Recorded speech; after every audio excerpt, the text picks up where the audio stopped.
Titra Subtitling was a Dutch subtitling company, with offices in Brussels, Paris, Geneva, New York, and Amsterdam.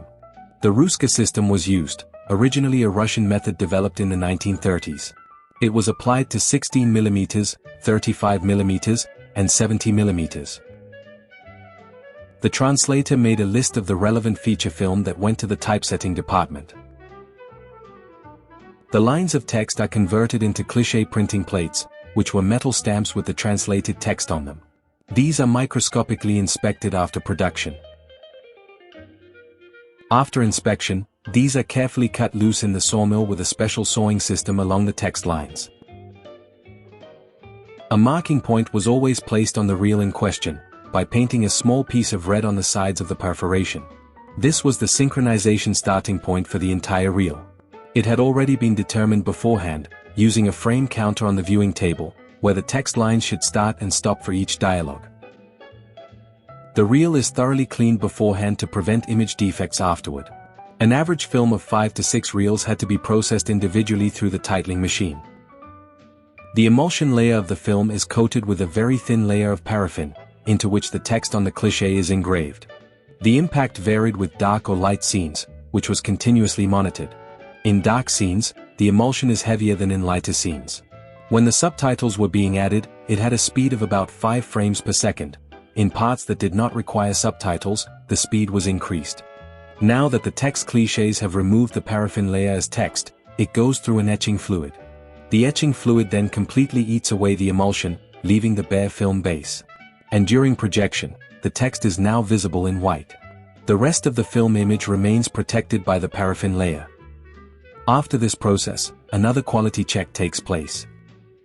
After a neutralization bath, the film is dried, and the paraffin layer is washed away. The used chemicals were collected again in a special tank in order to be partially reused. An average of 1,000 clichés were used per film, which were subsequently stored in the archive. For 16 mm, this took up much less space. Because the films that needed to be subtitled had in most cases not yet been released, they were very securely stored in a special film vault. In the storage room there was also a comfortable screening room, so the film copies did not have to leave the storage room. Subtitling a copy took about 3 weeks. This method has always been the best. When the projectionist focused here, the image was always 100% sharp.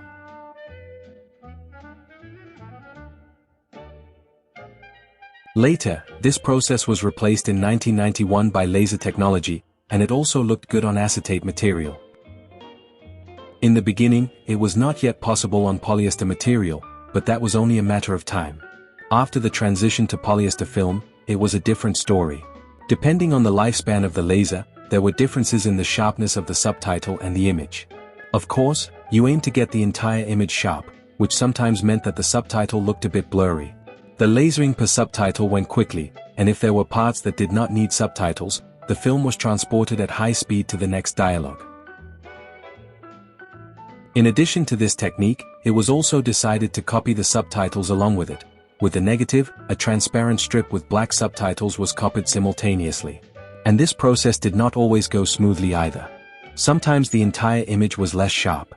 The subtitles were usually less sharp as well, compared to the etching or laser process.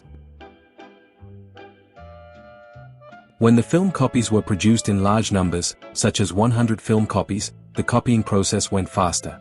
This also applied immediately to subtitling. Unfortunately, often with a loss of quality, compared to the subtitling process of Titra. On July 1, 2012, the company had to close its doors due to the digitization of the cinema business. Titra Nederland failed to make the transition to digital cinema.